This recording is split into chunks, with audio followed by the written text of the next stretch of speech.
Ahoy, fellow shutterbugs. And welcome aboard the Joy of Trek, an amnesiac podcast exploring the hollow buffers and mystery ensigns of Star Trek, all of it. I'm Kaki. I'm Kay. And choosing between Kaki and Kay's lives is your chief engineer, Greg. Together, we're on a mission through the surprise parties of Star Trek to find the thought spirals in every computer program and the excellence in every episode. Even the faulty replicator. Because every episode must be someone's favorite, and it might as well be us. So sit with your friends in times of crisis and join us as we work through our trauma into the Joy of Trek. Oh, that's cheerful. Yeah, but also that's a really, really good script for the tone of episodes that we're dealing with. Because hello, everyone. Welcome to our silly little comedy podcast, where once again we're delving into an episode of Voyager about personal trauma, depression, and processing emotions. It's again another Voyager episode. They seem to be thick and heavy with those, isn't it? It started off, we had a run of Voyager episodes that were all about like just soups, low stakes kind of community stuff, right? Which was great. And now we've had a run of like really intense, like personality collapse. We've had Extreme Risk, where it happened to B'Elanna. We had Night, where it was the captain and who now deteriorated. And now it's the Doctor. Yeah. Hey, were those all season 5? I don't know. This was. I don't know about the other two. This was season 5. Yeah. Night was season 5. Chief was Extreme Risk season 5?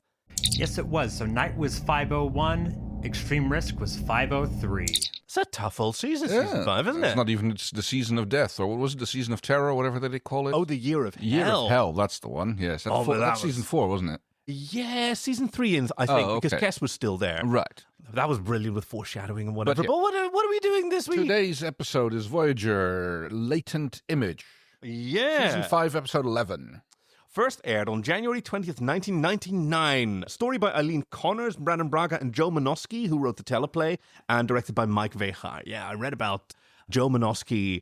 Like, he had a lot to say about this script that he worked on, which was also a favorite of Robert Picardo. Oh, yes, it was in fact his favorite episode, as he has stated. Ooh. Yes. Apparently the very important development for his character, of course. Yeah, let's hear about what people thought about this episode, because it's the... Oh, actually, wait, hold on. What happens in this episode? Oh, the Doctor defragments his memory space. Jesus Christ. Chief, what actually happens in this episode? When the Doctor discovers evidence that his memory files may have been tampered with, it sets in motion a chain of events that leads to the recollection of the death of a crew member, one the Doctor believes he was responsible for.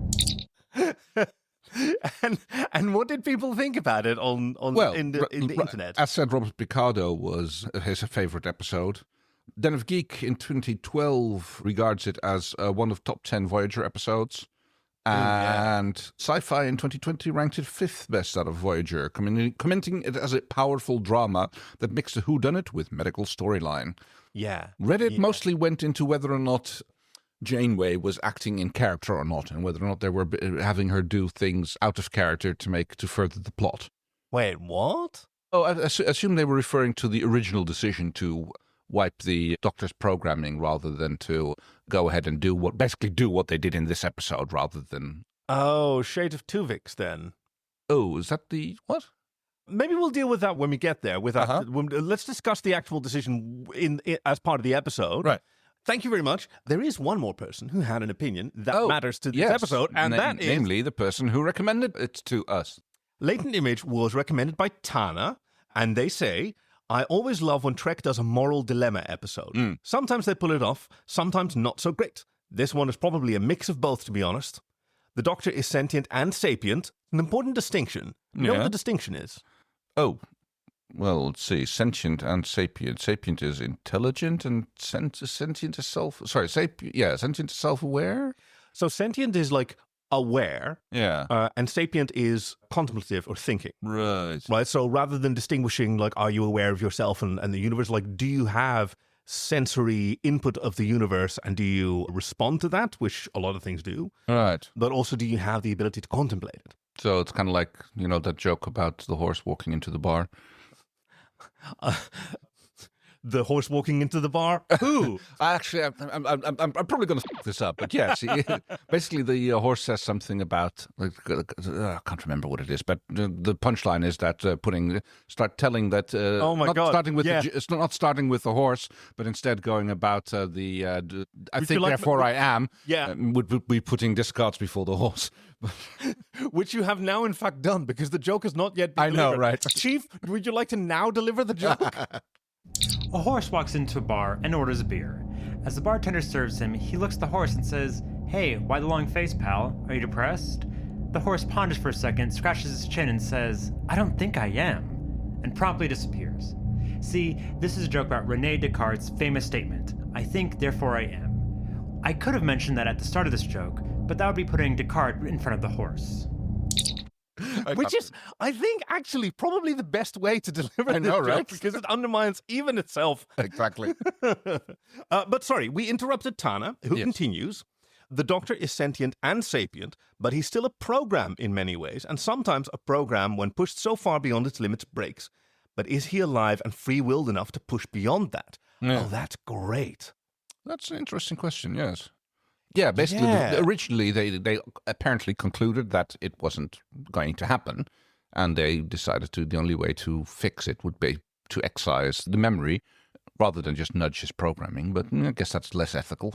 Yeah, I guess, or maybe less possible. So there's two really main themes here. One of them is the Doctor a program? You know, is he a utility, or is he a person? That briefly gets discussed between B'Elanna and the captain. Oh, three actually. Second is individual rights versus the needs of the crew in a in a situation like Voyager's, which is unique. Tuvix occurs there as well. Mm-hmm. And the third is, how does a person process irreconcilable guilt and grief if they don't? Especially if they don't have the tools to do that. They don't have the experience to do that. Yeah, very good point. But what Tana's done here, which I think is really interesting, and combine the first and the third, like assuming that the Doctor is a program, is he also alive enough to then exceed his programming, which is necessary then anyway? Oh, that's fascinating. I wish I'd read that before we watched the episode. Yes, we're given a different viewpoint to look at the episode through. So, do we have any warp cores? I don't think I found any egregious ones. I mean, apparently the computer doesn't know what 500 or 100 is, but other than that, I don't think I guess a little sort of niggly bits. Yeah, that's pretty much the only thing. Little continuity error, the disappearing candles on the cake. But also, all of those don't really count as warp cores. Yeah, so nothing on this side. I mean, there's no huge like social injustices that need to be sort of the only one, but that's the point of the episode. Exactly. So there we go. Voortmettigheid, as used to be your previous thing. Yes. Allons-y, Alonso. That's a sick Doctor Who reference. Thank you. So we open in sickbay. Yes. Where the Doctor's taking mug shots. Yes, exactly. And first Neelix, and then B'Elanna, and then Tom are equally as enthusiastic about this process. They're just kind of like weirded out. And then the little lass is that the daughter of, what's her name, the ensign or the lieutenant or whatever it was that we see in the episode when... Oh, no, this is Ensign Wildman's daughter. This is Naomi Wildman, but I don't think her mother appears in this episode. No, I didn't think that. But I mean, it's the episode where the Doctor and... Oh, sorry, the Doctor. Yes, where the captain and Neelix come back, and then they find her, in their quarters. The girl's not there, so because the whole crew's missing. But yes. Her. Yes. She's the one child on in this community. So. She seems to be, old for a crew that's been only 5 years out of the running. She's only half human. Oh, right. Her father is a species known as Catarian, and we don't know how they grow up. It was quickly, apparently. It was a difficult birth. What with those, horns on her forehead and the old human hip construction and cervical canal and all that. It was sort of messy. It takes a bit of effort to get her to play along nicely. In fact, it fails miserably. Yeah, because he keeps trying to sort of position her exactly here and move her head in front of the... Yeah. And he's got this whole sort of community doctor kind of vibe about him. He's so excited about this tool because apparently the holographic imager that he's got, which takes flat images. but yet also at the same time Can go to subatomic level. deep scans, and like Naomi is concerned, like this is gonna hurt, Yeah. and like Does my mother have to do this? Everybody has to do it, yes. but actually maybe it's the Doctor's innovation, because he says, By attuning the resonance spectrum along a subspace band, I can take an image of my patients all the way down to the subatomic level. Yeah, thereby making all other medical scanning technology more or less obsolete. This yes. Oh, no. Can't get to the rescue. Where are my shields? Shields, there we go. It is an imager. It takes snapshots, which, while useful, is not a comprehensive diagnostic tool. You want to see how things are working. So you have a tool that can, measure blood flow in the brain. That tells you a lot more. That just means you need to take your snapshots in quicker succession. Yeah, but considering the amount of data involved, it takes a few seconds to offload the imager. That's just means you need a bigger buffer or a bigger pipe towards wherever you're putting your data. Yeah, exactly. That's just basically turning photography into film. Yes, that's just a matter of how fast can you take your shots. Yeah, but those offer challenges, right? Those offer really, really significant challenges. Yeah. And also, like, we don't know what resolution, time-wise resolution, right? Other imaging technologies can get up to, which just, like, it may just be practically out of reach for this, brand new jugaad that he's made, a kludge. But it is kind of cool and exciting. And it's certainly, like, having a baseline of a person's entire sort of layout and construction. Exactly. And it's very nice if you're looking for tumors or stuff like that. Oh, yeah. Or if there's any arterial blood vessels which are not operating the way... Exactly. If someone has been, I don't know, secretly vivisected, as seems to happen to Starfleet officers a lot. Speaking of, it is again, next step is Harry Kim, and like Doctor wants to show off a little bit, so he goes and like, would you like to have a look at yourself? It'll take a second, and you can see yourself from the inside out. Like with late 90s technology, it gets... it does look cool, it does look cool. It does look a bit dated too, but yes. Yeah. Handsome fellow. completely clothes included, which seems a bit superfluous for a doctor, but for a medical record. Ooh, let's look at this Jeef. Oh, yeah, it goes straight from naked muscles to clothes. It skips the skin. It skips the skin part. Yeah, so we get pelvic floor muscles, and then do we get Harry Kim's little Harry Kim Jr.? No, of course not. It's 90s television. We do see like a whole bunch of organs in there. Oh, he's got guts and everything. Such plentiful organs. And, notes the Doctor, there's some scar tissue along the base of your lower skull. Yeah. Oh, that's interesting. That looks like someone did surgery. Me. Yeah. Were you already aware of what was, of the plot of this episode when we were watching it just now? Because you've seen all of Voyager, but it's been a while, right? I've not. Oh, no, not even. No. All I got was... I knew that there was something messed up with the Doctor's memory. That's because, of course, I did a little research into this episode beforehand. Right. So it wasn't a complete surprise to me. It was just, but I wasn't aware of how it was going to develop or how it was. Because unlike So Farscape, we don't keep you pure. No. Or Rebel Air, for that matter, where it was hashtag keep cocky pure had been coined. No, see, throughout this, I was paying attention to Ensign Kim. Right. Who was playing along with the Doctor's ignorance, but of course he remembers waking up from his brain surgery. Right, exactly. That's what partially through the show. I actually have that written down as a question for myself. It's like, doesn't Kim know? Question mark. It's one of my notes. And yes, it's kind of weird though. But we'll get to that point later. We might as well talk about it now. It's like the missing ensign. Why was she like? Okay, she wasn't just excised from the Doctor's records. She was completely excised from his memory. Yeah. All of it. Yeah. Rather than just filing it as expired on an away mission. But apparently they went and deleted her out of all of the ship's records. Yeah. It seems odd. Now, there is a clue as to why that might have been possible. I haven't seen you in months. Right. And she's down on deck 11, and they just maybe... Yeah. He may only have had, 9 memories of meeting her. Right. And then... you might as well get rid of them. Like, she's, aside from her birthday, once a year, that will be 4 years by now. It's in year 5. Actually, she died 18 months ago, so she would have only had 3 birthdays, and I imagine in the first year they had other stuff on their minds than birthdays. Right, yes, because no ingredients for cake, most likely. Yeah. Where are you going to get marzipan? It's like if you don't have almonds. They've got replicated. Yeah, but they were still rationing them back then. Yeah, that's so people true. had to save up their replicator rations.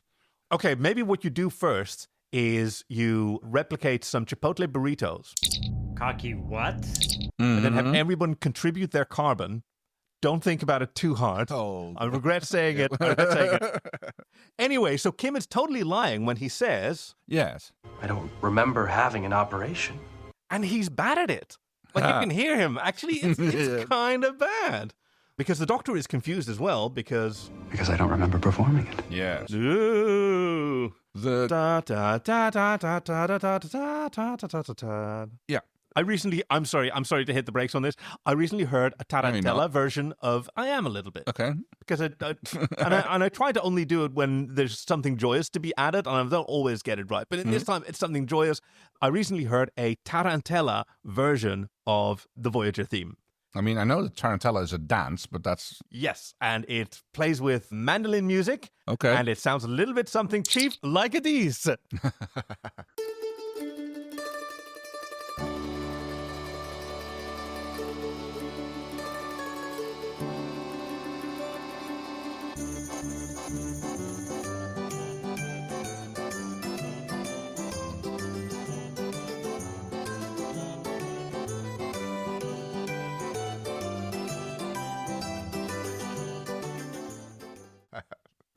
Also, I know the only reason I know that is because it's... Don't dox yourself. Don't dox anyone that we know. So, Chief, you bleep that out, right? Wow. I thought of...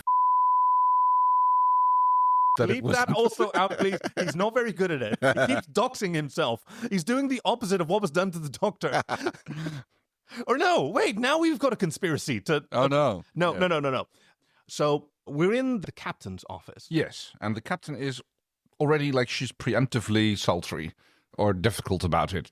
Sultry, you say? I think you mean sulky. Sulky, yes. That's But the word. no, I sort of Yes. like this. Like Oh, she's kind of like got her- reading. She's wafting come her on. gown about Yes. her, like she's lying back bisexually Yes. with her nightgown and her hair. She is kind of like she's doing the bisexual sit in her chair. So She does a lot of bisexual sitting. Yeah, I Right. noticed that as well. So it's a very comfortable, competent, sexually powerful woman. Is Janeway. yes, doctor comes in and says, I've finished giving the crew their annual physicals, but as usual, the captain was a no-show. so Yeah. everybody has done their medical. Now, is there anything going on? No, everything is fine. He makes some small talk while he feels her up. That he Found a nascent alien retrovirus bouncing between personnel on decks 10 and 11, but managed to nip it in the bud. proud of himself, and he's like, open your mouth, and he waves his wand in Yeah. there. Starts doing. What's the one where you feel bumps on somebody's head to determine what race they are and whether they're superior or that not? is I want to say trepanning, but that's the That's drilling a hole in your right. head. That's well, it's the same sign as thought of science. It's not phlebotomy, no, that's blood, which is about blood. yes, it's. Are we going to get it, or are we going to call the? I think we're going to have. I to don't call want to say the CHIEF word because then there's going to be a chirp. Like I've noticed that it's voice activated. Oh right. And it's kind of frustrating when I say it and then he doesn't come in. Oh right. Yes. Oh yeah. I don't know. Yes. Go on. Chief! The word you're looking for is phrenology, which I will always remember because of a Simpsons moment of course you'd say that you have the brain pan of a stagecoach tilter, which I just want to use in normal conversation more often. Wow, maybe it's more annoying when I say it like that. It does. Yes. The captain is kind of like playing it cool, being a little bit dismissive about it. Blonde and Harry are both busy with the plasma relay repairs. Let's make sure you're next up on the list. Thank you, Doctor. And she has no intentions whatsoever to follow up on that. Yes, because he's now telling her while he's thumping her on the back, he's doing the thing where he puts his hand on her shoulder blade and like. I think you're supposed to listen to someone Yeah. when you're doing that, but I guess he's like, his hearing is sensitive enough. I mean, it's always weird when the doctor does things like that, I know. I always wished for, like a Sorcerer's Apprentice kind of scene where, the instruments fly to his hand or just fly about on their own because they don't need to be held by anything. Exactly. It's just force fields anywhere. You can direct them anywhere. Yes. But yeah, you can see the captain growing uncomfortable with this mystery. But I think this is really well constructed. Like, all of her responses are kind of masked by her irritation at this physical, because he keeps sort of grabbing her by the jawbone and twisting her head up like this. Her eyes. Yep. And he's just got his little reflex knee hammer. Yes. She dismisses him. Thank you, Doctor. And his little hammer descends in disappointment. He's got a little... Oh, well, I was looking forward to the hammer part. Oh, it's just like, ooh, he's got a little wilty boy. So, instead, he goes to see Seven. Who is busy. Of course she is. And she's always busy, and if she isn't busy, she's affecting to be busy. Very good. So when he asks her for a favor, she says... Another time. I beg your pardon? And then he throws a little pity party for himself. Right, yes. He looks like I'm 2 for 2. Oh, the captain's acting like she's allergic to me, and now my prized pupil won't even give me the time of day. I thought that Paris was his pupil. Well, he was his understudy. Right. Paris was initially tasked as a nurse because he was the closest one to having any medical training. Okay. And apparently you don't need your pilot all the time. I don't know who usually drives the ship when he's off gallivanting. Second shift. But yeah, he's been giving social lessons to Seven to help her assimilate into human society. Actually, what species are humans? Oh, I used to know this. It was a surprisingly low number. Interesting, because like the Borg didn't encounter humans until Q threw the Enterprise back into the Delta Quadrant. As the Queen said to Picard, you think in such three-dimensional terms. Chief, what number are humans? So humans are species number 5618. Okay. So among other things, like, remember there was the whole First Contact. Right, where the Borg went back in time to Earth in the 21st century and got a signal out to the Borg, or were trying to get a signal out to the Borg. Right. Which then later, there was also a really good episode of Enterprise. Yeah. Which starts off with an Arctic expedition uncovering this frozen wreck. Right. With these humanoid aliens on Earth. Again, but like apparently, according to... And started to get assimilated, and there was a ship. And they never identify themselves. They never, there's a communications glitch during the part where the ship says, we are the Borg, so they never identify themselves. Right. But they maybe get a signal out. Yes. Maybe that's why. But then, they should have been aware of, that would invalidate what happened in Next Generation. I mean, they would have broken continuity, basically. Oh no! Quick, red alert! We do have a red alert one. There's problematic continuity in Star Trek, especially like in the early seasons. I am now deeply offended by this. I'm sorry. Not by you, by this. Oh. By the writers. They have disappointed me tremendously. Actually, it holds up a lot better. Hey, no, you can't just listen to some bullshit that I say and then assume the writers did a bad job. It might be me. Oh, well, rather blame the writers than you. Also more likely. No, but this is the joy of Trek, not the redemption of Kaki. That's a whole different podcast, which, not nearly as much fun to listen to, I hope. Got plenty of material. Thank you. Anyway. State your request. Because I guess she's sort of modeled all the things that... Virtuoso also. We've had that one as well. So she's already quite a fan of him. And she realizes, no, my friend needs something. And he wants her help. And she promises I will assist you. In 1 hour. Fair enough. Which she does. And Doctor is inactive. Yeah. She reactivates him. And facing away from her, he asks... Please state the nature of the medical emergency. Right, he stopped saying that, so this is kind of indicative that his program came out of a deep boot or anything, yeah? We don't see him off very often anymore. True. I think even Kes, at one point in the first season, asked him, why do you always say that? You know that there's no medical emergency. And he goes, well, I've got to say something. Yeah. And it's just, have it. Why do you say hello? But yes, he doesn't remember. Doesn't remember anything about the neurosurgery. He doesn't... the holoscans have been deleted. Yes, when he asks for them, he can't find them. And then the next thing... Let's have a look at my program. And they find, lots of little squares are missing from this. Yeah, and... effective little graphic. If I were given to paranoia, I'd say someone is trying to keep me from finding out what happened 18 months ago. Right, and even his photo album has been deleted. Yeah, which is his next idea because... I was quite a shutterbug back then. Yeah. and let's have a walk down memory lane. Yeah, he's always got these. He's presenting as a real sort of cozy mystery. Yeah. But yeah, then we just don't get to see any of that. 7 manages to reconstruct a few of the files from, what is Residual it? photons. Why would there be photons in, like, a memory bank? Who knows It's like, how that's not how hollow images photos work? Yeah, well, no, you don't actually capture the actual photons. Well, what if the photons are a data storage device? Ooh, a photonic memory. Yeah. Yeah. What if they have, they have loads of different data storage on Voyager, effectively, infinite for all plot purposes, always. Right. Well, unless the plot requires there to be a limitation. So what if for certain types of data, certain types of data storage are optimal? Sure. Right? That seems reasonable.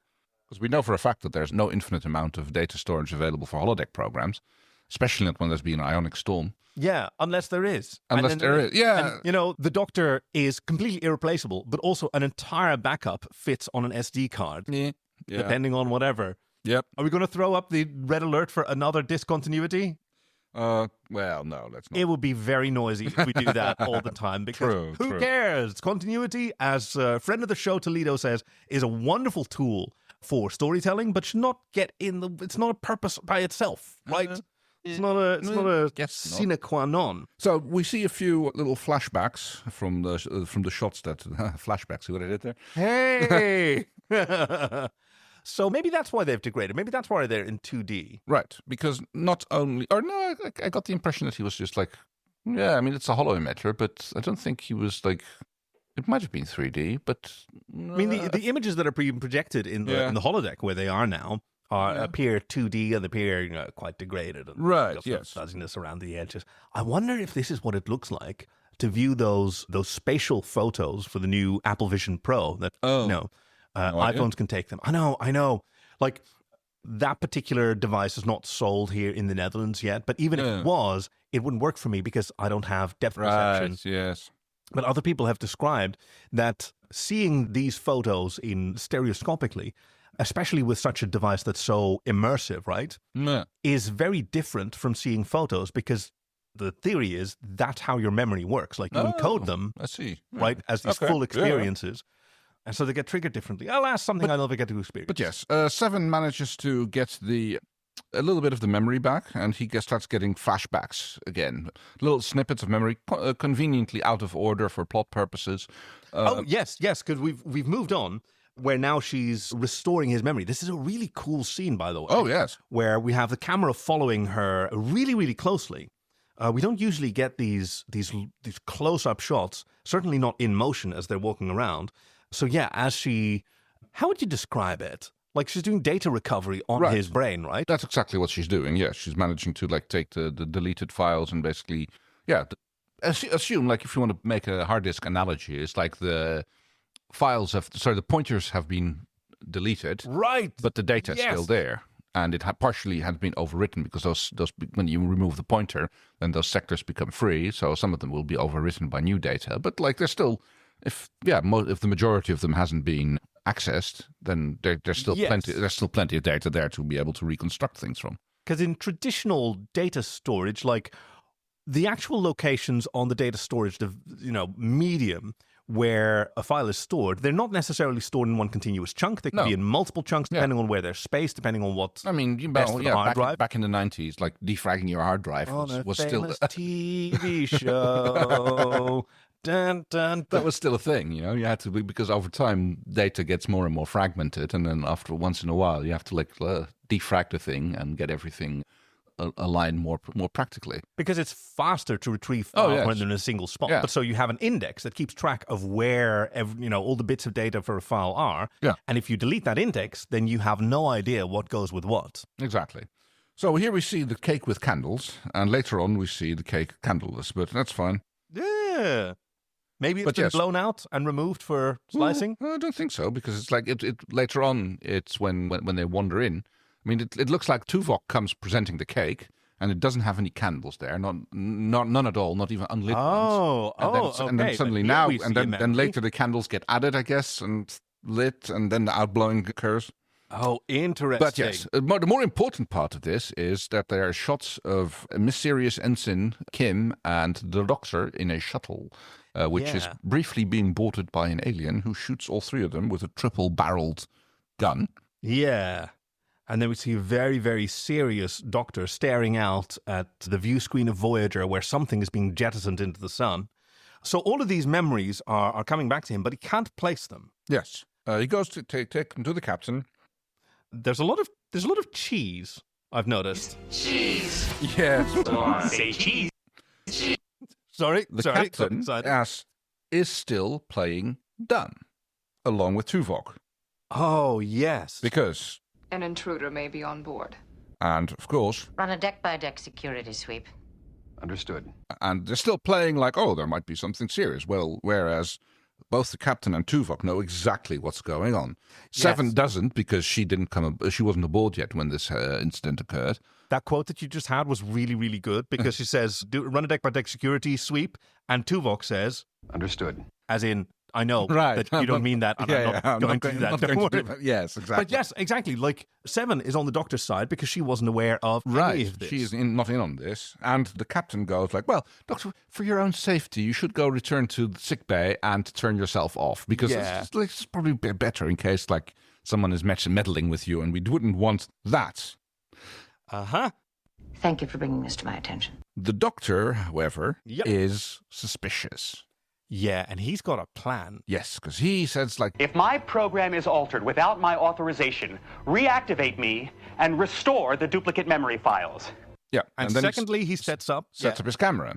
If anybody enters this room, commence imaging in 5-second intervals.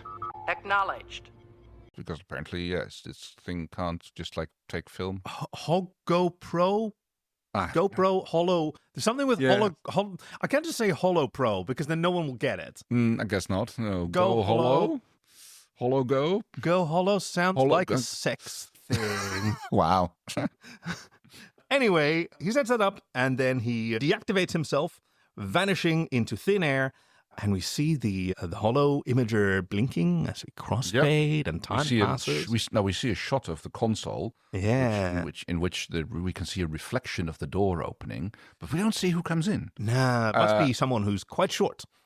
Ooh, I guess because we only see the top of the door opening. I guess it's the daughter of who is going to be messing with things, but. So, yes, we see that more little squares are being deleted, and as soon as the person leaves again, the doctor gets reactivated as per his instructions. Yep, he starts off again with... Please state the nature of the medical emergency. None the wiser, he's completely innocent. He is, in fact, doesn't remember what's going on until... Restoring memory files. Oh, then you can see him like, oh, yes, I remember now. Yeah, let's go check the holo camera. And it reconstructs an image of the captain. Starts off with the skeleton and then the organs get added. And I noticed this time that they didn't crossfade straight to the clothes. So you get to see the captain's awesome rockin' tits. It's an audio medium. None of you can go and check right now. But this is the one episode where the sensors completely slipped up. And you see her fantastic captainly boobs. You have favored this GIF, so it will be in the GIF pack for available to our patrons. Actually, I was making a little giggle. I was making a little jokey joke. You know how I am. Yeah. But now, actually, when I look at this GIF, which if you go and join our Patreon, joyoftrek.com/links, you can join our Patreon, and then you can find this GIF pack. And this GIF pack, we see a skeleton which gets some organs and then some like skin but the pattern in which it's added. It's kind of like from back to front, yeah. Right. So the last two things that are added are the nipples. Like it sort of it sort of coalesces around her captain's pips, so to speak. She's only got 2 of them, not 4. Yep. Well, yes. Gonna stop here. We can't Please move on. Yes. I don't think I'm doing a great job on this comedy podcast. It's not a very funny episode. It's not, no. But it's okay, right? They don't all have to be giggle a minute kind of romps and adventures. Of course not. On the bridge, there is a heated discussion about the 77th Emperor Cup. Yes. Apparently, they now have aliens who don't get... Okay, there's a little bit of weirdness there, because the captain says... 7th Emperor's Cup. Takashi forced Karpek out of the circle in less than 3 seconds. I had a 5th row seat. It's interesting, because, Karpek sounds like alien name. Yeah, it might have been a human who grew up elsewhere, but I think we're meant to infer that it's a non-human. Sumo wrestlers get a new name when they join sumo. So they wouldn't have an alien name. Well, hold on. Wouldn't they? No, why would they? You get a sumo name. So... Yeah, but what if there's, there's Brazilian Jiu-Jitsu, right? Which is specific, it's completely separate from Jiu-Jitsu. But you've also got Klingon Judo. Right. What if there's already sports out there by, let's say Bolians, right? Or Tellarites that are very, very similar to sumo, or maybe hilariously even named sumo. Right, but this is specifically the 77th Emperor's Cup, so it's specifically the Japanese sumo division. But what I mean is that there's an international league where it's permitted to, and different ones have different naming traditions. Right, but then you wouldn't be in the Emperor's Cup. No, wouldn't you? No. That's not an international... No, that's specifically for... It's a Japanese thing. And foreigners are allowed to participate. I mean, there's Ukrainian and Mongolian sumo wrestlers at the moment. But then you get a Japanese sumo name. But you get a Japanese sumo name. Who gives you that name? Your stable master. They're called stable masters? Yeah, I think so. I mean, it's called a stable. So it's called a stable? Okay, this sport sounds amazing. Yeah, a sumo school, it's called the stable, yes. Are the practitioners called steeds? No, they're called rikishi. Okay. Does that maybe mean steed? Unlikely. It's unlikely. Yeah. Right? Oh, I'm so excited. Oh, you and your other half have gotten into sumo, haven't you? Yes, we have. We started watching it on a whim, and since then, it's right now, as we are at the moment of recording, it's actually time of the November tournament. Oh, no! So it's 15 days of sumo. Grand sumo, in fact. Oh, which is even better than regular you've sumo? got the lower divisions and stuff, so the Grand Sumo is like the and it's not super sumo? It's the... no, I don't think they have that. Yet? Not that I'm aware of, yes. But even Tuvok is in on it. In my youth, I studied many forms of martial art, including the sumo of Earth. I've followed the sport ever since. Well, I mean, sure. Yeah, you don't have to be big to do sumo. I mean, there's no weight classes in sumo. So... Really? No. Huh. It's just, You are at a disadvantage as a little skinny boy up against... Generally speaking, yes. Right? A big Vulcan... You do have... I mean, there's like... Midori Fushi right now is like the smallest, the least weighing sumo wrestler and he's something like 110, 115 kilos. All right. And the bigger guys tend to be high. They go up to like 170 or so, or even pushing 200 kilos. Yeah. It's not a walkover. Like usually he has to win quickly, otherwise as soon as it gets dragged out, then he usually loses. Right. But if he gets a quick move in, it's just to force his opponent down. Out. Forcing. Oh, yeah. So not like doing a Toreador move where he tricks that too. That's also one of his favorite moves. But but they're wise to his. You can't always do that. No, exactly. Then they know that. But anyway, this is a Star Trek podcast, not a sumo. Hey, but it's valid because like they're talking about it on the bridge because I know, right. like both Chakotay and Tuvok remember that match going very differently than she does. Like she says she had a fifth row seat. I was there. Yes. And Chakotay says, then you must have been ordering sake, because Takashi's knee broke the sand and the referee gave the match to Karpek. Right. And when the doctor comes in, like in all good spirits, she tells him, well... This is another house call that'll have to wait. As you can see, I've got a mutiny on my hands. And he goes, Jacques! Yes.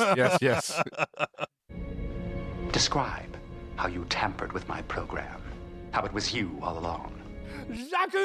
Yes, you can see Tuvok was starting to move in the kind of like sidelining his way. Stepping around. He's grabbing the phaser ready from underneath. It's like unclipping his holster. And the doctor says, Et tu, Tuvok. Yes. Et Tuvok. But no, the captain. In my ready room. So, and yes, more accusations.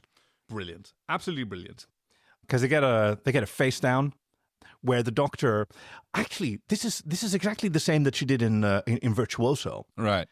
Where she Virtuoso was the episode where he was discovered by aliens who'd never heard music and they wanted him to come to their planet. And I know we're podcasting. Oh, sorry. For the listeners at home, This is an episode we did on the podcast. Yes, I know. They don't listen to all of them per se, and it's been a while.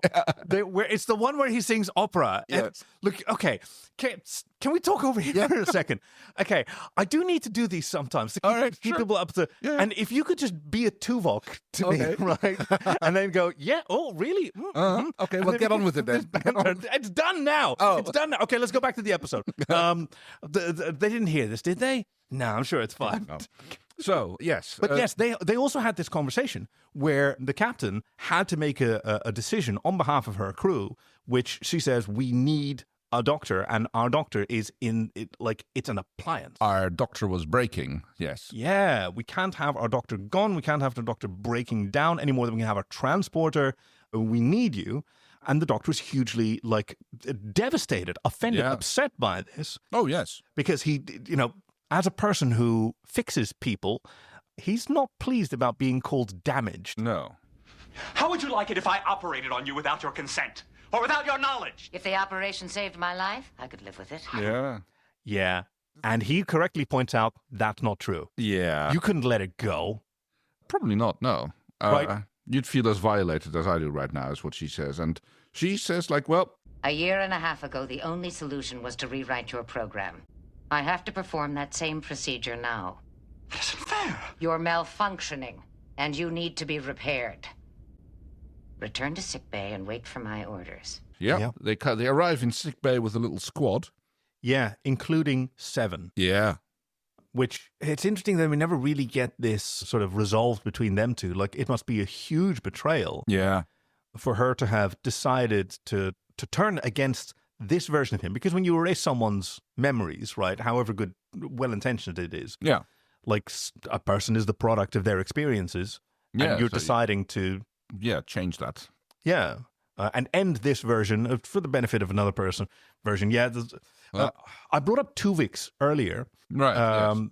Actually, at this point, I'd like to ask you what Reddit thought about Janeway acting out of character. Did they think it was out of character for her to have made this decision 18 months ago?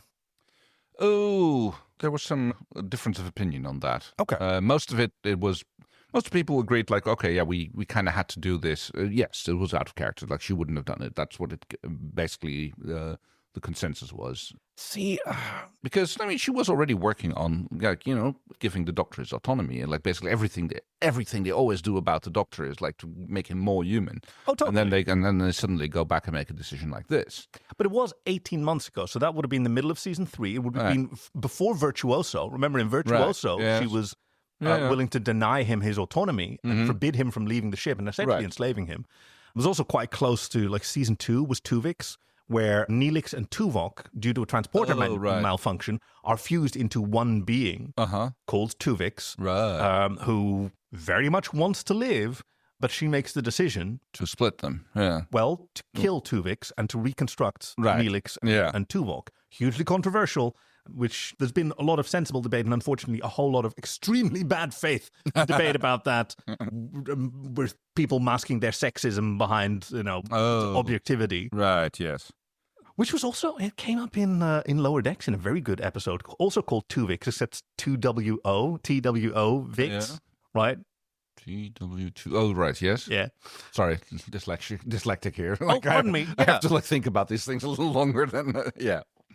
But yeah, we have 7, Tom, Chakotay, all of them are sorry, but yeah. It's a little bit coming to a prisoner on the morning of his execution, That's kind of what their scene felt like to me. Yeah, and also, weirdly, this is a handover.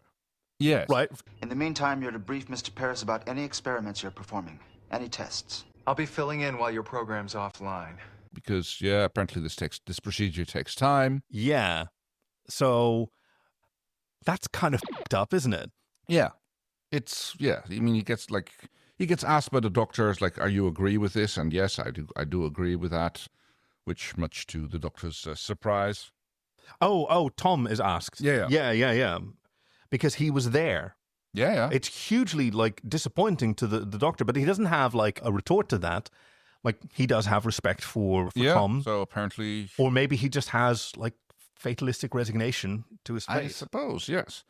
While this presumably is happening, 7 goes to see the captain. Who is sitting bisexually in the dark. 2 a.m, she's reading. She says, can't be that dark. It's space. In the mess hall tomorrow. Tomorrow will be too late. We'll have already rewritten the doctor's program by then. And violated his rights as an individual. Precisely. Mm-hmm. Yeah, because... If you've come to act as my conscience, you're a little late. Right, so cue a discussion between the two about morals and technology. Yeah.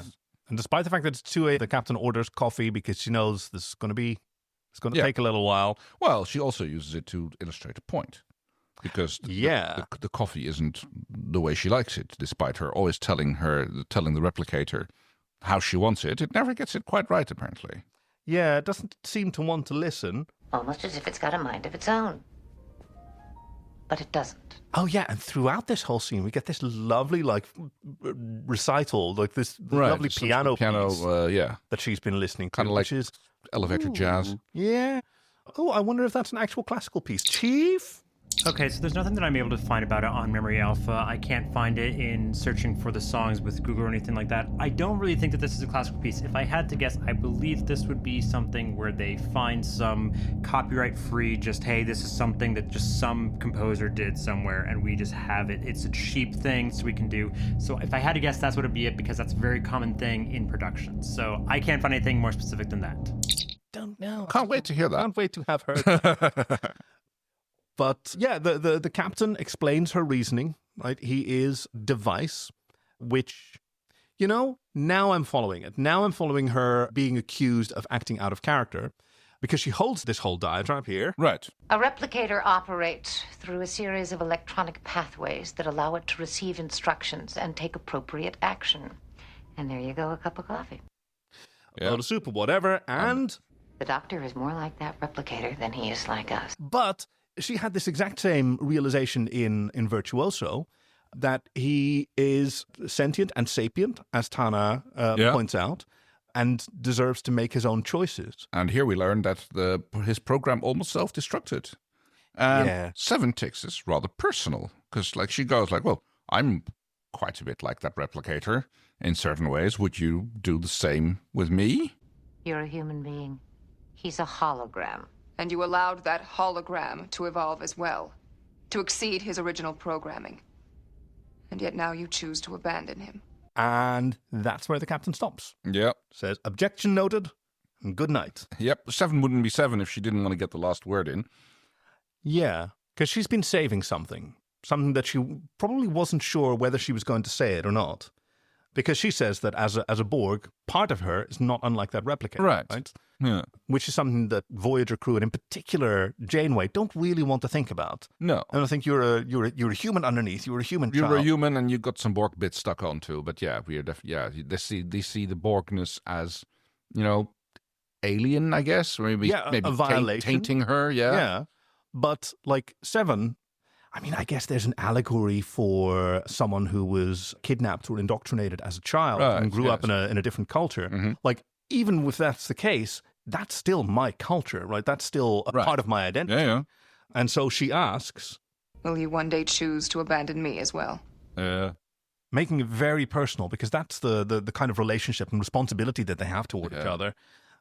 I mean, the captain has already shut up at this point. Right.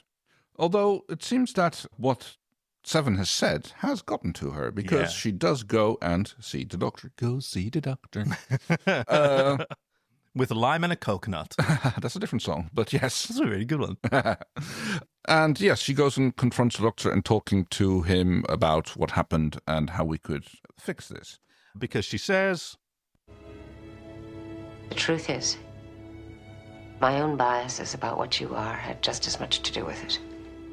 At the very least, you deserve to know exactly what happened. Because B'Elanna gets involved and they start restoring the doctor. Because you figure, if we're going to wipe your memory, at least you should know that we're doing it for good reason. We should show you what happened, why it's necessary that we're going to do this, and then acquire his consent, right? Yeah. Informed consent for a patient. And so we see a lot of what we've already pieced together. Yeah, right. See, here's the cake without the candles.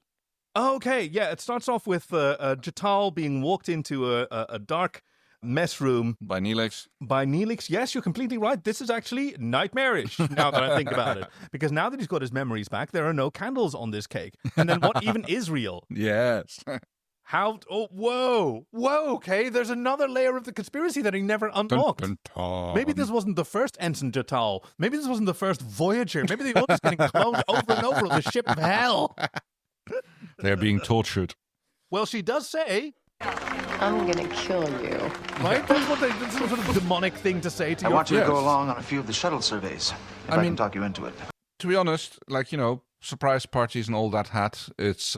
I can see how people would react like that when when they're confronted with a birthday party that they weren't aware of. There was at least no singing. This is true. Which you famously declared on your fantastic 50th birthday party. Yeah.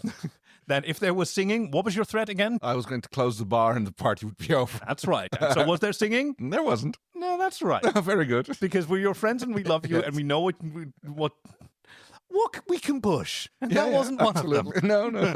It's like there's odds of me actually making right on that threat. Yeah. No.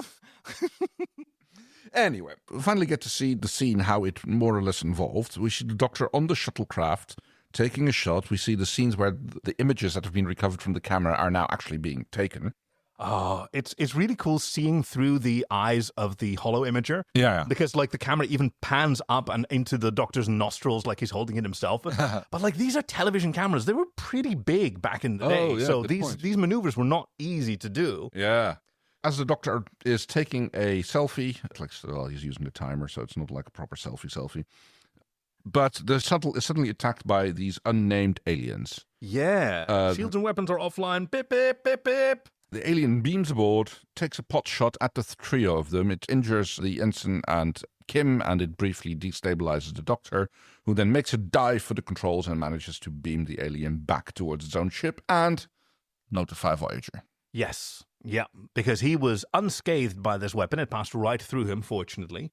And now he has 2 severely injured and burned patients to treat. Right. It's okay. This is if there's anything that's like a little bit weird, because he checks on the ensign, and then you can see him pulling his hands back, and it's just like, oh no, there's blood on my hands. Yeah, it's like, yeah, that's really weird.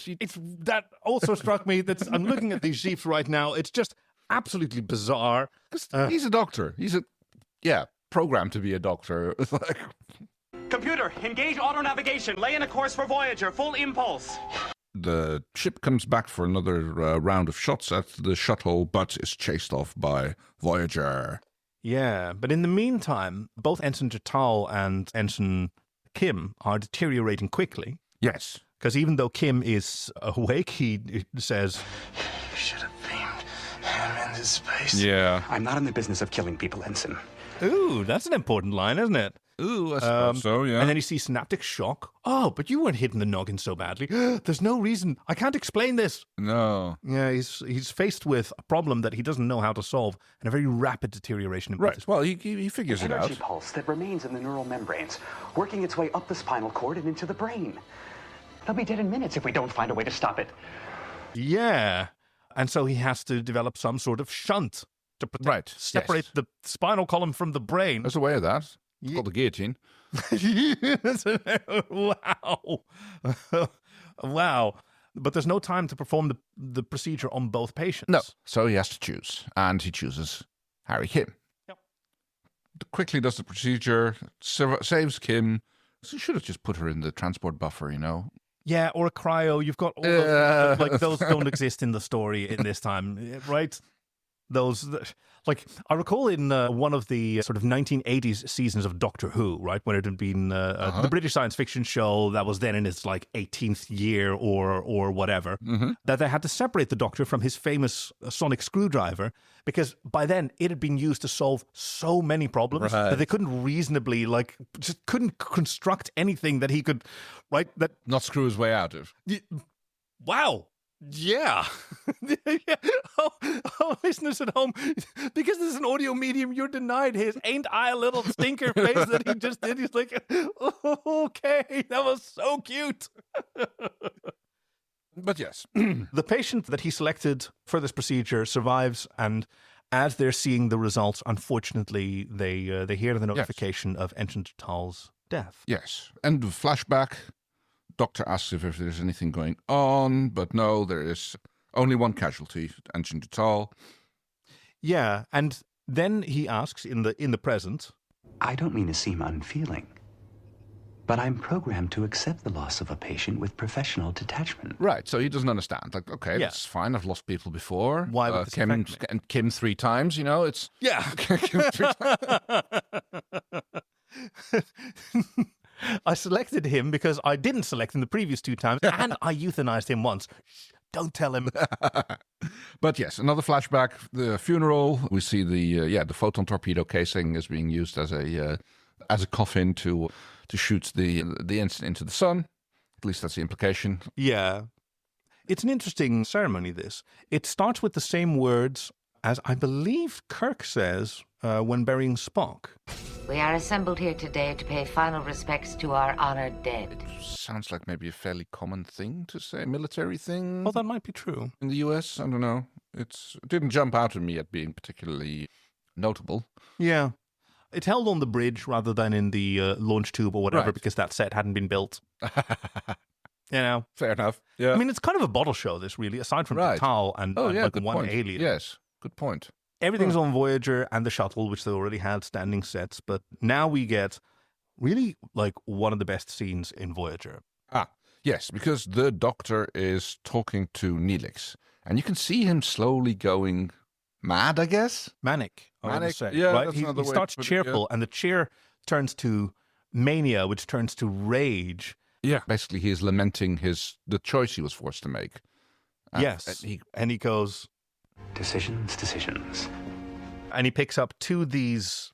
What are they? Fruits? Yeah, I think so. They might be tomato-ish, or I don't know. One of them is yellow, one of them is red. They're beautiful.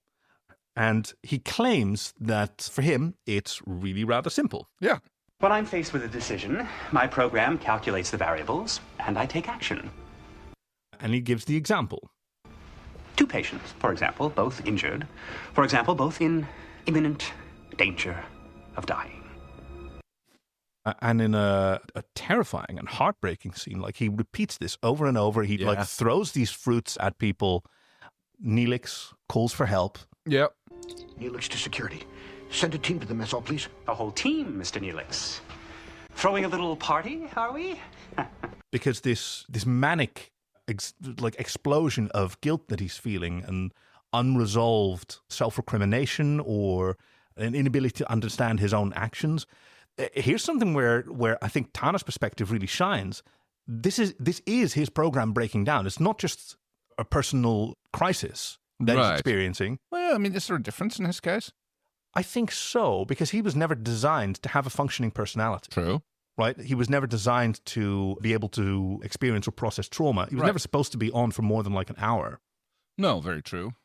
Right? As an assistive technology, and to the point where even maybe the protocol would usually have been anytime you've used the EMH, you just reset him. Yeah. Which... right to the last known good state. Right. That seems logical. I mean, why even would you bother it having more than direct memory? I mean, yeah. It would just confuse him. Right, yeah. You just give him the current crew roster. Exactly. Because by the time... You'll have to update the medical history of but it shouldn't matter if you turn him on again, because But so, his programming was never designed for him to function as long as he had. So, yeah, trauma processing just probably doesn't exist in there. No. Makes you wonder where experiencing trauma comes from. Because that has to be added in there is his subroutines as well. I mean, there's a discussion between the captain and B'Elanna later, or maybe coming just up. It's like, well, yeah. We gave him a soul, B'Elanna. Do we have the right to take it away now? We gave him personality subroutines. I'd hardly call that a soul. Yeah, but yeah. Show us the soul neuron in the human brain, or the soul aorta. Where is it in our bodies? Very true. Yeah. Right. It's kind of esoteric, but so I'm really interested in this. He has feelings that he has no control over. Well, no subroutine to actually do anything with. Yeah. So they're just exploding in all these other directions, and they just keep spiraling and circling. Actually, now that's actually pretty close to how an experience that people can have. spiraling thoughts. Oh, yeah. You just you get caught in a loop, and you can't get out. Yep. And it just continues to amplify because this scene is terrifying. He gets yelling angrier. at people, and even when security arrives, he just goes, Something's wrong with him. Don't you know it's rude to refer to somebody in the third person? Yes, you had a choice. You couldn't have done that. And Tuvok is the voice of reason. We must return to sickbay.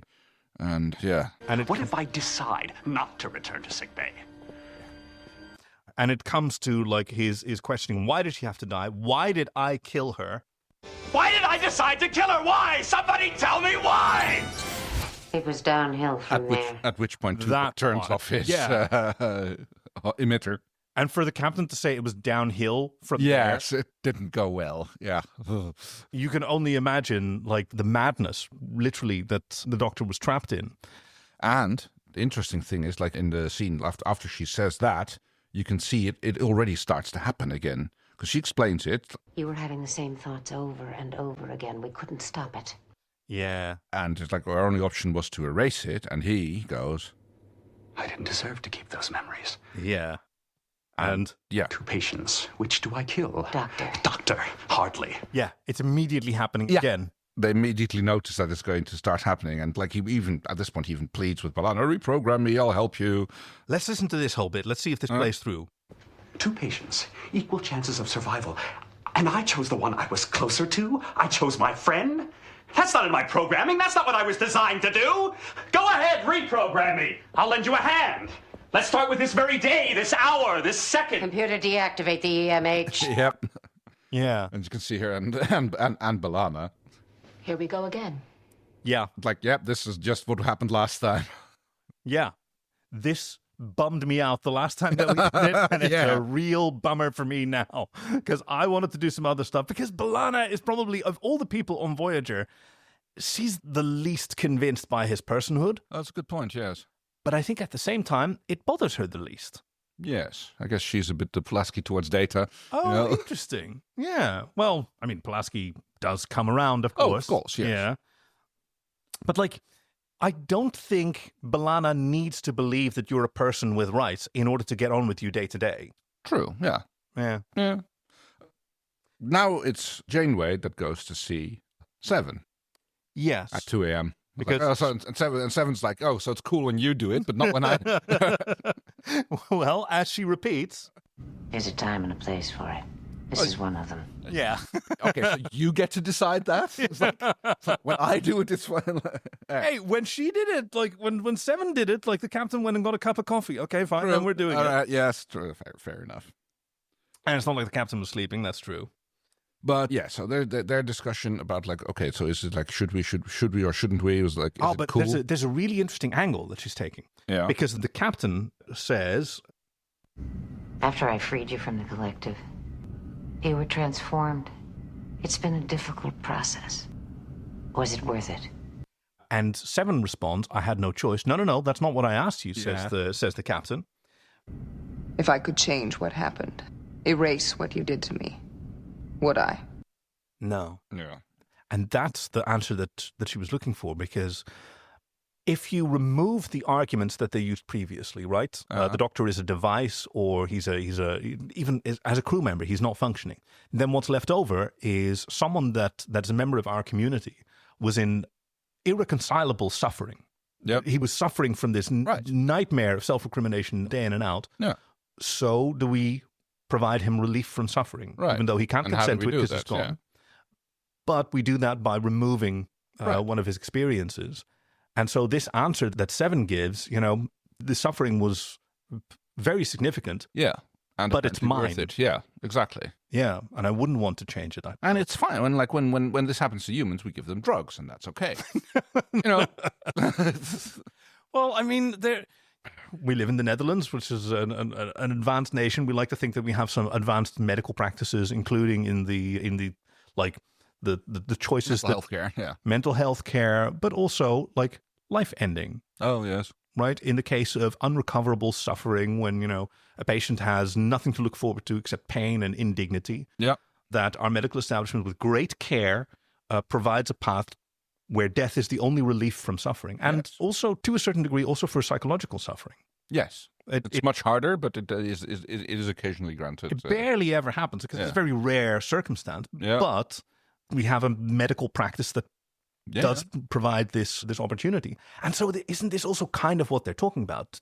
Right, like, yes, how are we going to go about this, yeah. Except they don't actually offer the choice to the doctor. We don't see him making the choice to, True. Do you want to go through this or do you want to... Because as Janeway says it... Our doctor is now our patient. Nah. So he's been round the clock being attended. There's always a crew member with him so he can work his way through this emotions. Like we're just going to like keep the program running and hope it untangles itself. Yep. For 2 weeks he's been sitting in the holodeck, just stewing in his own thoughts. There's always someone around so he has someone to reflect on. Which is like a very human practice. Like, I suppose, yeah. There are a lot of cultures where there are sort of ritualized processes for grief. Yeah. And one of them involves in just keeping people company, sitting Shiva among Jewish people. But even... Isn't that like a wake? Yeah, it's longer. Oh, okay. And I learned from the excellent film Lars and the Real Girl that in that part of, I think it's in Minnesota, this is what we do. When someone we love, when a loved one has died, you come and you sit with the person who's bereaved and you make sure that they have food and they have company. Yeah. And it can take days, weeks, whatever. It's a longer process. Doctor's solution is that he finds is determinism. Oh, yeah, well... Nothing could have been changed. Everything is like fixed. One particle collides with another, gases expand, planets contract, and before you know it, we've got starships and holodecks and chicken soup. In fact, you can't help but have starships and holodecks and chicken soup because it was all determined 20 billion years ago. Pretty sure that chicken soup was around a lot longer than warp travel was. I think this just happens to be like day 15. Yes, he's on determinism now. Right, yes. Right? Because, I couldn't have done anything different because that's the way the universe, everything, ever since the Big Bang, everything is determined and there's nothing that I could have done. So, yeah, okay. I mean, if that gives you solace. But it immediately is followed by, oh, no. But if that's the case, then... I killed her countless times. Right, yeah, I didn't really follow that one, but... For every action, there's an infinite number of reactions, and in each one of them, I killed her. Because every action he ever took contributed to the reality in which she wound up dying. All of them, which is more teleological. So apparently day 15 and a half, you reach teleology. He's speed-running modern consequentialist philosophy. Really, they should have just like put The Good Place on. I was going to say, you've been watching The Good Place recently, haven't you? Yeah. I really have. I'm getting to show it to my husband. We're in the final season. Nice. It's so exciting. The judge. Oh, sorry, the judge, yes. I like her. God, yes, the judge is amazing. Really? Like the little burrito. But now he's reached the sort of peak where... I can't live with the knowledge of what I've done. I can't. Which is essentially like him asking at this point for relief, possibly even like asking for the end of his current existence through memory erasure, through whatever. But the captain's fallen asleep. Yeah. Because he was exhausted and like even Tuvok had shown up. Now, here was where Joe Menosky had originally written a different ending scene. Okay. Which would have ended with just like this, the captain being asleep. And the doctor just finding this book. There was different dialogue leading up to it. Yes. But with it would be about him just continuing on his own. Now, I don't know the details of it. I know that a lot of the cast was really enthusiastic about that scene and tried to convince the director or the writer to give it a shot. Who eventually gave them permission to film both, and then we'll see it in the editing. Right. But this scene was being filmed at 1 or 2 a.m. It was a very, very long day. Yeah. And they just didn't have it in them to do another hour shoot. Well, okay. So it's kind of Oh, sorry. How could you sleep at a time like this? It's like, well, it's been a long day. It's like, it's still 2 a.m. 16 hours, yes. I didn't get to sleep last night. The day after that, I had to wake. Fever. You have a fever. I'll live. Medical emergency. Doctor. Someone's got to treat you immediately. Call Mr. Paris. You've got to get to sickbay. Doctor. And I think that this line is very good. It's like, I don't have time to go to sleep. I'm a little busy right now, helping a friend. Yeah. And the doctor goes like, oh, well, maybe you should go to sleep then. It's like, I'll be here in the morning. Yeah. I don't want to be responsible for any more suffering. There you go. Yeah. Which is not like, oh, okay, so I'm going through some terrible shit. Well, I really don't want to inconvenience anyone with it, so I really should just sort of crush it down and... Yeah. It's a very human thing. Like, it's also very 90s. I'm sure this is not going to come up again. Like, there's never going to be another problem if I just suppress these thoughts and these memories. Like, See, if I just push them down. As the Stoics taught us, this philosophical movement that I know from having watched 100 15-minute YouTube videos. Yes. In the words of the Stoic Andrew Tate. No. Oh. No. Exactly. This is a joke. There's a joke about like Stoicism was a philosophical movement that is now misunderstood by certain types of dudes as being a don't show emotion and crush it all down. Oh, right. Yeah. Which is not true. It was a particular way to address the suffering in the world, the endurance that we have to face. But it was not about just shut everything down and pretend that there's not a problem. Yeah. But so, yes, this quote is...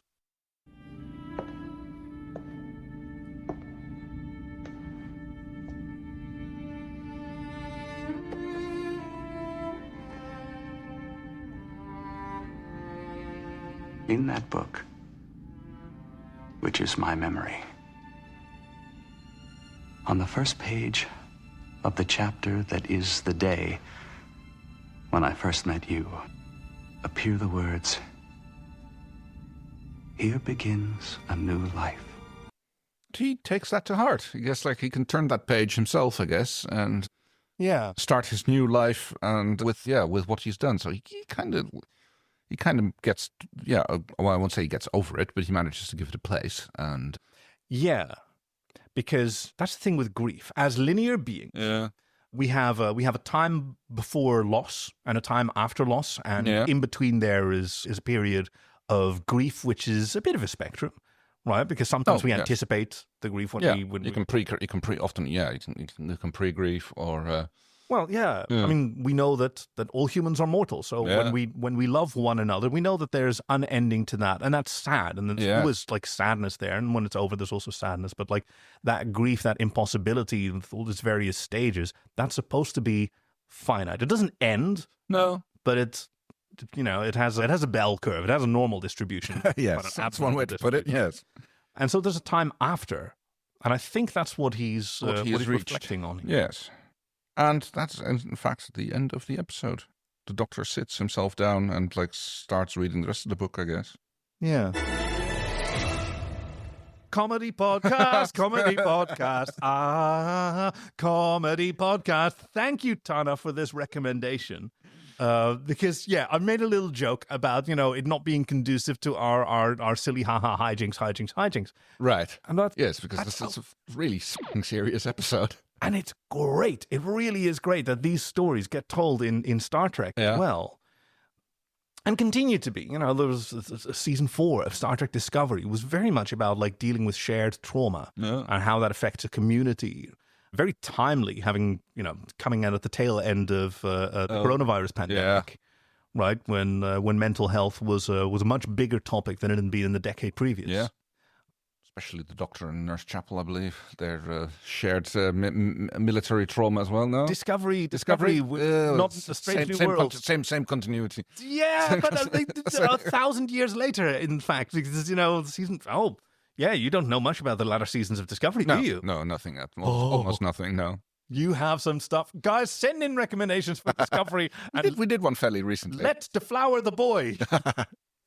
So, what did you think was... So fucking cool. 7. Oh.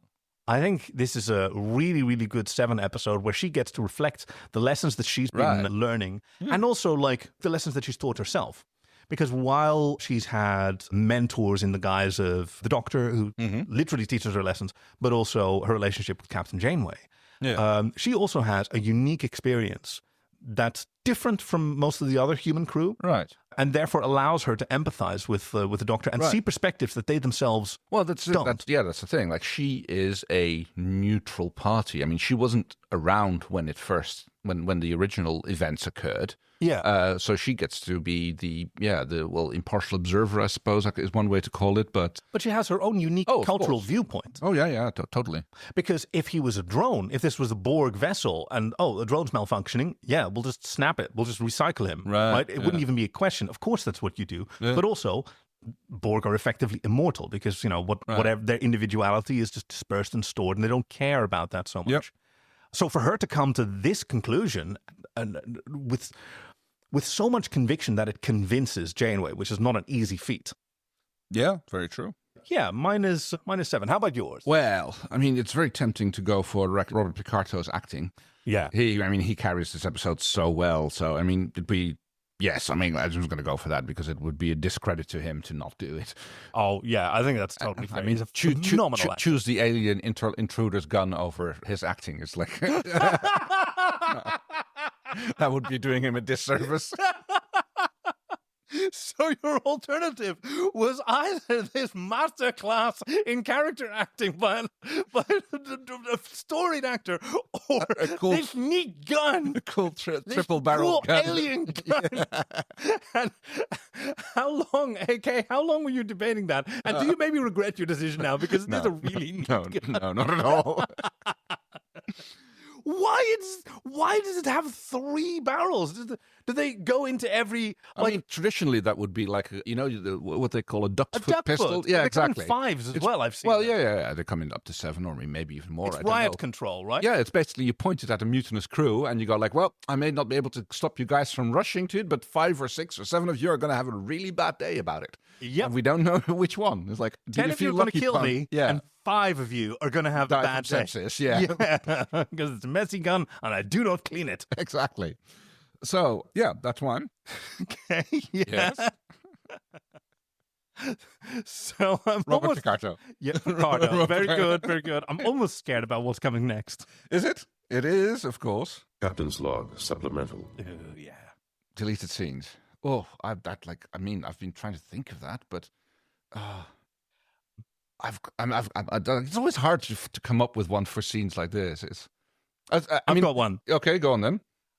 And as the camera pans out from the holodeck, we find out that we've been viewing it on a view screen. Right. And watching it is a very empathetic Doctor and a tear-streaked, frazzy-haired Captain Janeway, who's sitting there sort of rocking herself.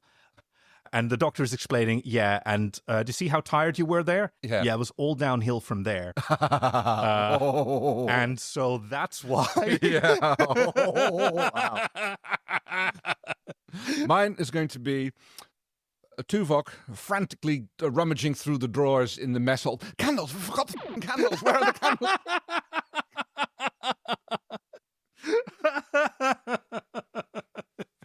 Or maybe it's Tuvok who discovers that there's a discrepancy between the 2 memories of the Doctor, one of them with and without. And he goes, but I remember there were candles. Do I? And then pan out again, there's a screen with a very frazzled-looking Tuvok sitting there. And it was all downhill from there. And it's Ensign Tatal who says that to him. Oh, wow. Yes. Twimps. Okay, this is getting very complicated. Comedy podcast. Okay. And speaking of all downhill from here. Next time on an all-new episode of Star Trek. Let's see what our chief engineer has prepared for us. The clues to next week's episode. Yes, selected as always from the recommendations sent in by our beloved listeners, and that could be you. We love to hear from new people. We love to hear perspectives on lesser loved or obscure stories of Star Trek. But mostly the episodes that you love more than everybody else. Yeah, so go to joyoftrek.com/links. Don't hesitate. Don't wait for the translation. Do it now. Unless you're driving. Oh my God, Christ, please don't do that. Be safe first. Yes. No. And if you happen to notice that on joyoftrek.com/links, there's also a link to the Patreon where you can help. We can become a lemon-stealing whore and find out why we call our Patreon supporters that. I realize now maybe a really weird thing to do, but yes, to help us keep the lights on and this technology running would be very welcome. You will get access to the GIF packs and a monthly... Oh, yes, where you can see her awesome rockin' tits. Right, exactly, and a monthly watch-along where we review another episode, and this time live with our chief engineer, Greg, also present through the temporal vortex. And we basically talk over it. Yeah, it's such a great time. We have so much fun together that we sort of forget to do Star Trek. So yes. I'm glad that that's not the norm. But a recommendation has been picked, and we're going to now find out which one it is. And here's our first clue. If you want to get ahead, you have to take chances, stand out in a crowd, get noticed. I think I know which one it is. Oh, wow. Yeah, I think I know which one it is. Well, I always think that it's Lower Deck, so... Okay, that's a good one. So mine involves someone chuckling at a knife wound. Oh. Okay. Which also may be a clue. Let's find out. Flowers. Is there a John Luck Pickard here? John Luck Pickard. I'm really certain that it's about laughing at a knife wound. So John Luck Pickard here. So is this Picard? Is it? I don't know. I mean, you seem to know what it is, so... I don't... Now I'm going to do your I'm a little stinker face. Clue number 3. Let's see. I refuse to believe that the afterlife is run by you. The universe is not so badly designed. Oh, that sounds familiar to me. Yeah, right? Which would make it probably Next Generation. Seems like. Yeah. Yeah. But that's maybe a Q episode? Well, if you listen to this line, right? Flowers. Is there a John Luck Well, we just had that here? one, yeah. Exactly. Sounds like a Q line, doesn't it? Right, yes. Are we on the fourth one? Yeah, I think we're on the fourth. I had no idea you were such a cad. I'm impressed. Yeah. Yeah, again, also a Q line probably. Very flirty. Yeah. Next one. Can't live out my days as that person. That man is bereft of passion and imagination. That is not who I am. Oh, that's the one where he shows him his alternate life, where he became a science officer. Yes, right. Very good. Yes, it's a wonderful life. I don't actually remember the name of the episode, so I can't scream it. We have one more clue just in case. I was just trying to imagine a hell-bent for leather young officer insulting a Noskin twice his side. I wish I would have had the chance to know that Jean. Right, yes. John Luck Pickard. It's where he got stabbed by and then had his heart reimplanted or whatever it is that they did. He had to have his heart replaced. Right, yes. And that's why, like, it ends with him getting stabbed in the chest, having learned this lesson and just laughing at a chest wound. Oh, I'm excited for this one. The episode is TNG 615, Tapestry. Why did I hedge? I wanted to say Tapestries, but then I was like, no, that's the one with Scotty. I'm disappointed in myself. But very excited for this episode. Kay, you got it. Well done. Yes. It took a bit, but in fact, we got there. So, I guess that only leaves us with one more thing to do. Yeah. Energize! We hope you've enjoyed this week's episode with your friends Kay and Cocky, production and editing by Chief Engineer Greg, and music by Fox Amore. Join us next time for Tapestries, TNG 6